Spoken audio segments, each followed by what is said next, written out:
India மற்றும் இங்கிலாந்து அணிகளுக்கு இடையேயான முக்கியமான கிரிக்கெட் தொடர் இங்கிலாந்து நாட்டில் வைத்து நடைபெற்று வருகிறது. இந்த இரண்டு அணிகளும் 5 T20 போட்டிகள் மற்றும் 3 ஒருநாள் போட்டிகள் கொண்ட 2 தொடர்களில் விளையாடி வந்தது. இதில் முதலாவதாக 5 T20 போட்டிகள் கொண்ட தொடர்தான் நடைபெற்றது. அந்த தொடரில் இந்திய அணியை வீழ்த்தி இங்கிலாந்து அணி T20 தொடரை கைப்பற்றியது. அதனைத் தொடர்ந்து 3 ஒருநாள் போட்டிகள் கொண்ட தொடர் தொடங்கியது. இந்த ஒருநாள் போட்டிகள் கொண்ட தொடரை இந்திய அணி கைப்பற்றியே ஆக வேண்டிய கட்டாயமும் இருந்தது. அதற்கு காரணம், ஏற்கனவே T20 தொடரை இழந்த இந்திய அணி இந்த ஒருநாள் தொடரை கைப்பற்றினால்தான் இங்கிலாந்து அணிக்கு பதிலடி கொடுப்பது போல இருக்கும். ஒருவேளை இந்த ஒருநாள் தொடரையும் இங்கிலாந்து அணியே கைப்பற்றிவிட்டால் அது இந்திய அணிக்கு மிகப்பெரிய பின்னடைவாக மாறிவிடும்.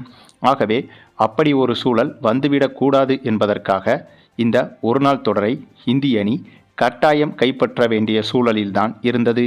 அத்தகைய சூழலில்தான் இந்த ஒருநாள் தொடரும் தொடங்கியது.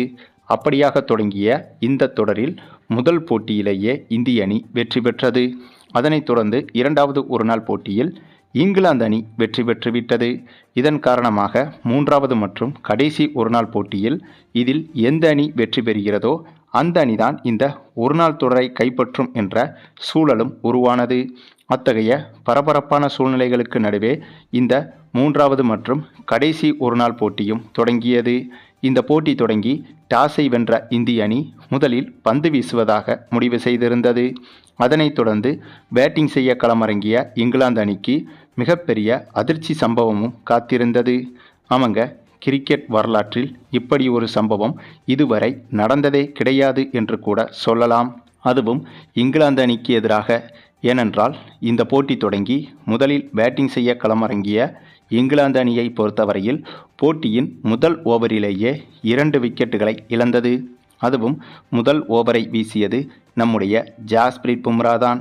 ஆகவே பும்ராவின் பந்து வீச்சில் முதல் ஓவரிலேயே 2 விக்கெட்டுகளை இழந்து நின்றது இங்கிலாந்து அணி. அதுவும் ரன்கள் ஏதும் இல்லாமல். அதாவது முதல் ஓவரிலேயே மெய்டன் விக்கெட்டாக ரன் ஏதும் கொடுக்காமல் 2 விக்கெட்டுகளை வீழ்த்தியிருந்தார் பும்ரா. அதன் பிறகு அடுத்த 2வது ஓவரில் ஹர்ஷித் ராணா பந்து வீசி அந்த ஓவரில் விக்கெட் ஏதும் இல்லாமல், அதே சமயம் அந்த ஓவரில் ரன் ஏதும் கொடுக்காமலும் சிறப்பாக பந்து வீசியிருந்தார் ஹர்ஷித் ராணா.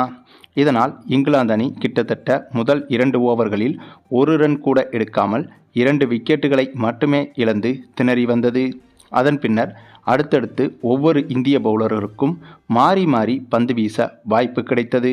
அதாவது பும்ரா, ஹர்ஷித் ராணா இவர்களைத் தவிர அஸ்தீப் சிங், பிரசித் கிருஷ்ணா, வாஷிங்டன் சுந்தர், அக்சர் பட்டேல் என ஒவ்வொரு பவுலரும் ஒவ்வொரு ஓவர் இடைவெளியில் மாறி மாறி பந்து வீச, இதனால் இங்கிலாந்து பேட்ஸ்மேன்களின் பேட்டிங் வரிசை என்பது கூடுதலாக திணற ஆரம்பித்தது. அதாவது வழக்கமாக இந்த போட்டியை இந்திய அணி கையாளுவது போல கையாளாமல் ஒவ்வொரு ஓவரையும் வேறு வேறு பவுலருக்கு மாற்றி மாற்றி கொடுக்கப்பட்டது. இந்த ஒரு யுக்தி என்பது இந்த போட்டியில் இந்திய அணிக்கு மிகப்பெரிய அளவில் உதவியது. ஏனென்றால் பந்து வீசிய ஒவ்வொரு பவுலருமே 1 விக்கெட் அல்லது 2 விக்கெட் என எடுத்து அடுத்தடுத்து விக்கெட்டுகளை எடுத்துக்கொண்டே இருந்தனர். அதே சமயம் இங்கிலாந்து பேட்ஸ்மேன்களும் ரன் எடுக்க மிகவும் சிரமப்பட்டனர். அதிலும் முதல் ஓவரில் 2 விக்கெட்டுகளை இழந்த பிறகு இங்கிலாந்து அணியின் பேட்டிங் என்பது மொத்தமாக பலமிழந்து விட்டது. அதுவும் 7 ரன்கள் எடுத்திருந்த போதே 5 விக்கெட்டுகளை இழந்திருந்த இங்கிலாந்து அணி எப்படியும் தட்டு தடுமாறி மீதி இருக்கும் விக்கெட்டுகளை வைத்து ஒரு 200-250 ரன்கள் வரை எடுத்துவிடும் என்றுதான் எதிர்பார்க்கப்பட்டது. ஆனால் இங்கிலாந்து அணி வெறும் 11 ரன்கள் மட்டுமே எடுத்து 11 ரன்கள் மட்டுமே எடுத்து இந்த போட்டியில் அதிர்ச்சி விபரீதமாக அனைத்து விக்கெட்டுகளையும் இழந்து ஆல் அவுட்டே ஆகிவிட்டது. இதுதான் பலருக்கும் அதிர்ச்சியாக இருந்தது. ஏனென்றால் இதற்கு முன்பு சர்வதேச கிரிக்கெட் வரலாறு என்று எடுத்துக்கொண்டால் அமெரிக்க அணியும் ஜிம்பாப்வே அணியும் மோதிய ஒரு போட்டியில் அமெரிக்க அணி வெறும் 35 ரன்கள் மட்டுமே எடுத்து ஆல் அவுட் ஆகியிருந்தது. இதுதான் இந்த ஒட்டுமொத்த கிரிக்கெட் வரலாற்றில் ஒருநாள் போட்டியில் ஒரு அணி எடுத்த குறைந்தபட்ச ஸ்கோராகும். அதுவும் ஜிம்பாப்வே, அமெரிக்கா போன்ற 2 அணிகளுமே கத்துக்குட்டி அணிகளாகும். ஆகவேதான் இதுபோன்ற கத்துக்குட்டி அணிகளுக்கு இடையே நடைபெறும் போட்டிகளில் அதிகப்படியான ரன்கள் எடுத்தாலும் ஆச்சரியப்படுவதற்கில்லை. அதேபோல மிக மிக குறைந்த ரன்களில் விக்கெட்டுகளை இழந்தாலும் ஆச்சரியப்படுவதற்கில்லை. ஆனால் இந்தியா இங்கிலாந்து மோதிய இந்த போட்டியை எடுத்துக்கொண்டால் இரண்டுமே ஜாம்பவான் அணிகள்தான். அதிலும் குறிப்பாக இந்த போட்டி இங்கிலாந்து நாட்டில் வைத்து நடைபெறுவதால் இங்கிலாந்து அணிதான் இந்த போட்டியில் பலம் வாய்ந்த அணியாக பார்க்கப்படுகிறது. அப்படி இருக்கும்போது இந்த போட்டியில் வெறும் 11 ரன்களில் மொத்த விக்கெட்டுகளையும் இழந்து ஒருநாள் போட்டியில் ஆல் அவுட் ஆன விதம் என்பது இங்கிலாந்து ரசிகர்கள் பலரையும் அதிர்ச்சியடைய வைத்தது. அதே சமயம் இந்த போட்டியில் இந்திய அணியின் பந்துவீச்சையும் மிகப்பெரிய அளவில் பாராட்டியே ஆக வேண்டும். மேலும் இதற்கு முன்பு நடைபெற்ற T20 போட்டிகளில் இங்கிலாந்து அணிக்கு எதிராக தோல்வியடைந்து தொடரை இழந்த இந்திய அணி அதற்கு பழிதீர்க்கும் விதமாக ஒருநாள் தொடரை கைப்பற்றும் என்றுதான் எதிர்பார்க்கப்பட்டது. ஆனால் அதையும் தாண்டி இங்கிலாந்து அணியை ஒருநாள் போட்டியில் வெறும் 11 ரன்கள் மட்டுமே எடுக்க வைத்து ஆல் அவுட்டே செய்து வரலாற்று பதிலடியை கொடுத்துள்ளது இந்திய அணி. மேலும் இந்த இரு அணிகளுக்கு எதிராக நடைபெற்ற வார்ம் அப் மேட்சில்தான் இப்படி ஒரு அசாத்திய சம்பவத்தை இந்திய அணி செய்து காட்டியது. அதே போல இதற்கு முன்பு நடைபெற்ற அனைத்து வார்ம் அப் மேட்சுகளிலும் இந்திய அணி இது போன்ற பல சாதனை வெற்றிகளை படைத்துள்ளது. அதிக ரன்கள் குவிப்பு, அதிவேக சதம் என பல சாதனைகளை படைத்து வந்த இந்திய அணி இந்த வார்ம் அப் மேட்சில் மிக மிக குறைந்த ரன்களில் இங்கிலாந்து அணியை சுருட்டி ஆல் அவுட் செய்த விஷயம் என்பது இந்திய அணியின் ஃபார்மை இன்னும் அதிகரித்துள்ளது. ஆகவே இதே உத்வேகத்தோடு இங்கிலாந்துக்கு எதிராக நடக்க இருக்கும் 3வது மற்றும் கடைசி ஒருநாள் போட்டியிலும் சிறப்பாக செயல்பட்டு இந்த ஒருநாள் தொடரை இந்திய அணி கைப்பற்றும் என்ற நம்பிக்கை இப்போது இந்திய அணி வீரர்களுக்கும் வந்துவிட்டது, இந்திய ரசிகர்களுக்கும் வந்துவிட்டது.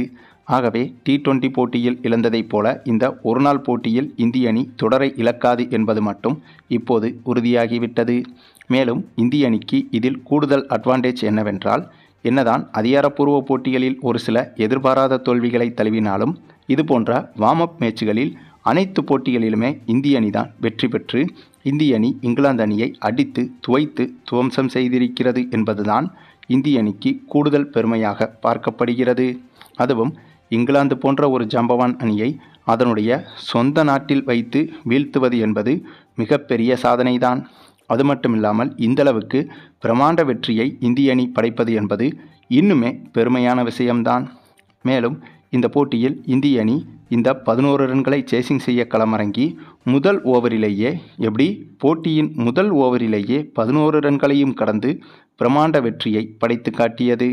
இதுவரை இந்த ஒட்டுமொத்த கிரிக்கெட் வரலாற்றில் ஒருநாள் போட்டியில் ஒரு அணி முதலில் பேட்டிங் செய்து அந்த அணி எடுத்த ஸ்கோரை இரண்டாவதாக பேட்டிங் செய்யும் அணி முதல் ஓவரிலேயே சேசிங் செய்வது என்பது வரலாற்றில் இதுதான் முதல் முறை, ஏன் இதுதான் கடைசி முறை என்று கூட சொல்லலாம்.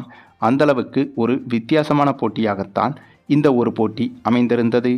ஆகவே இந்த இந்தியா இங்கிலாந்து தொடரை இந்திய ரசிகர்கள் மறந்தாலும் மறக்கலாமே தவிர கண்டிப்பாக இன்னும் எத்தனை நூற்றாண்டுகள் ஆனாலும் இங்கிலாந்து ரசிகர்களாலும் இங்கிலாந்து வீரர்களாலும் மறக்கவே முடியாத அளவுக்கு மிகப்பெரிய சம்பவத்தை இந்த போட்டி மூலமாக செய்துவிட்டது இந்திய அணி. அதுவும் இந்த போட்டியில் வெறும் 11 ரன்கள் எடுத்து 10 விக்கெட்டுகளையும் இழந்த இங்கிலாந்து அணி பும்ராவுக்கு எதிராக மட்டுமே இவ்வளவு விக்கெட்டுகளையும் அல்லது பெரும்பாலான விக்கெட்டுகளையும் இழந்திருந்தால் அது இந்தளவுக்கு மிகப்பெரிய அவமானமாக மாறியிருக்காது. ஏனென்றால் பும்ரா என்பவர் எப்போதுமே உலகத்தரம் வாய்ந்த பவுலர் ஆவார். ஆனால் இந்த போட்டியில் பும்ராவை தாண்டி மற்ற அனைத்து பவுலர்களின் பந்துவீச்சிலும் தொடர்ச்சியாக விக்கெட்டை இழந்து இப்படி ஒரு மோசமான படுதோல்வியை சந்தித்திருப்பதுதான் இங்கிலாந்து அணிக்கு மிகப்பெரிய அவமானகரமாகவும் மாறியிருக்கிறது. சரி, நீங்கள் சொல்லுங்கள், இந்திய அணியின் இந்த ஒரு மாபெரும் பிரமாண்ட சாதனை வெற்றியை பற்றி உங்களுடைய கருத்துக்களையும் கமெண்டில் தெரிவிங்க.